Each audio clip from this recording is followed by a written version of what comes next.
해마다 첫서리가 내리고 나면 두드러지게 자신의 존재감을 알리는 식물이 있습니다. 귀화 식물이자 생태계 교란종으로 지정된 가시박입니다. 보고 계신 곳은 세종특별자치시 북악면 관내의 한 자전거 도로변입니다. 금강변인 이곳에서는 10월 말인 요즘 가시박의 위력을 실감케 하는 장면을 쉽게 볼 수 있습니다. 눈길 닿는 곳마다 가시박 덩굴로 뒤덮인 흔적들이 질비합니다. 서리가 내린 후 갈색으로 변한 가시박 덩굴의 실체가 드러나면서 이 식물이 얼마나 대단한 존재인지를 역력히 보여줍니다. 이 나무는 아예 전체가 말라 죽었습니다. 역시 귀화 식물인 아까시나무입니다. 강한 식물로 소문난 아까시나무이지만 온몸을 뒤덮어 괴롭히는 가시박의 극성에는 속수무책으로 당해 결국 고사하고 말았습니다. 가시박 앞에선 칡도 맥을 못 춥니다.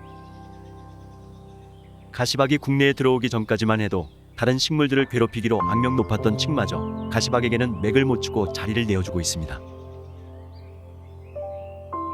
그럼 가시박은 어떤 존재일까요? 북미가 원산지인 박과의 한해살이 풀입니다. 학명은 시키오스 앙굴라투스, 영명은 버커큐머입니다. 버커큐머는 우리말로 직역하면 가시 있는 열매를 맺는 덩굴식물이란 뜻입니다. 가시박이란 명칭이 널리 쓰이기 전엔 안동 오이대목으로 불렀다고 합니다. 대한뉴스 1919호에 따르면 경북 안동농촌지도소가 1989년 5월 지역에 자생하는 1년생 초본을 수박과 오이에 접목시켜 시험 재배하는 데 성공했다고 합니다. 당시 보도 화면을 보겠습니다. 여기는 경상북도 안동군 농촌지도소. 들녘에 많이 자생하는 잡초를 이용해 소득을 올리고 있는 사례를 소개합니다.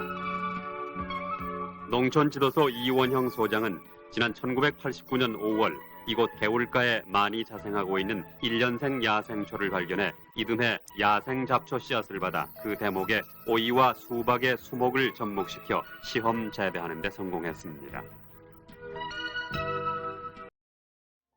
당시 개발자는 이 식물의 학명을 안동오이 대목으로 정하고 한국원예학회에 논문을 제출했다는 내용도 전합니다.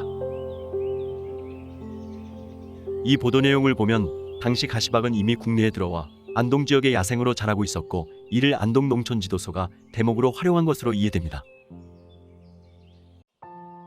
하지만 국내암 백과사전에는 1980년대 후반 병충해의 강한 특징 때문에 오이나 호박 접목묘의 대목용으로 사용하기 위해 도입되었다고 설명돼 있습니다.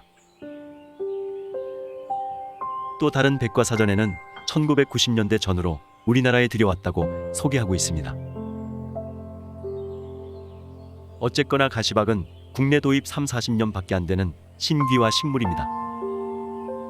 특히 이 식물이 주목받는 것은 짧은 시간에 전국으로 번질 만큼 번식력이 월등하다는 겁니다. 한 덩굴의 많게는 수만 개의 씨가 달리는 것만 봐도 그 번식력을 가히 짐작할 수 있습니다.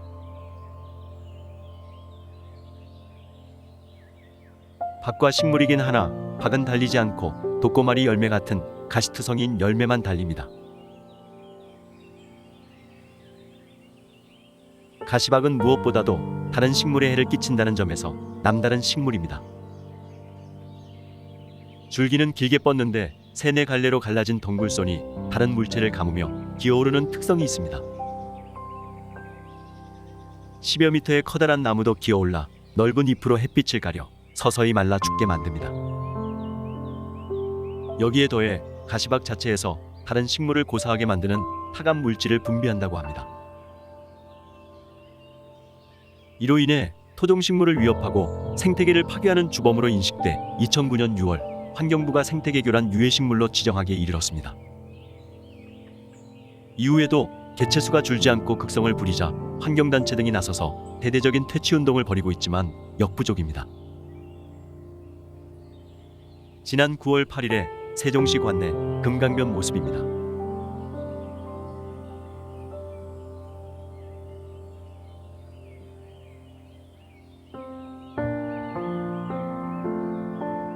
10월 4일 촬영한 미호천 최하류의 금강 합류부 지점입니다.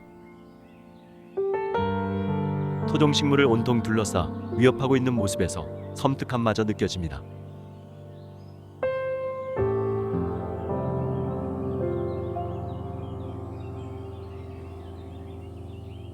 상황이 이렇게 되자 생태계 교란 동물인 뉴트리아의 웅담 성분처럼 가시박에도 사람들의 관심을 끌만한 성분이 없는가 연구가 진행되기도 했습니다.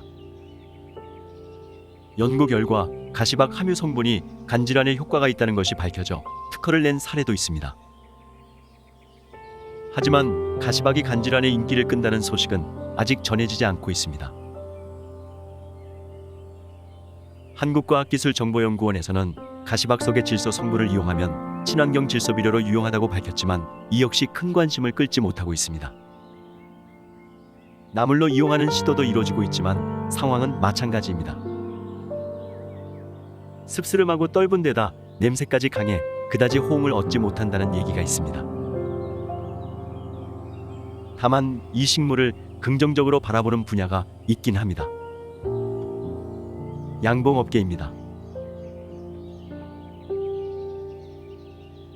가시박꽃을 꿀벌들이 좋아해 밀원식물로는 이용 가치가 있다고 합니다.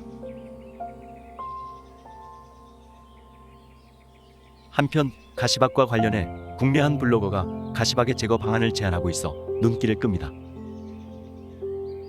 이 블로거의 주장 중 덩굴이 생겨나기 전에 어린 묘를 제거하는 방안과 씨앗을 제거하기 위해 씨앗 수매제를 시행해야 한다는 주장이 돋보입니다.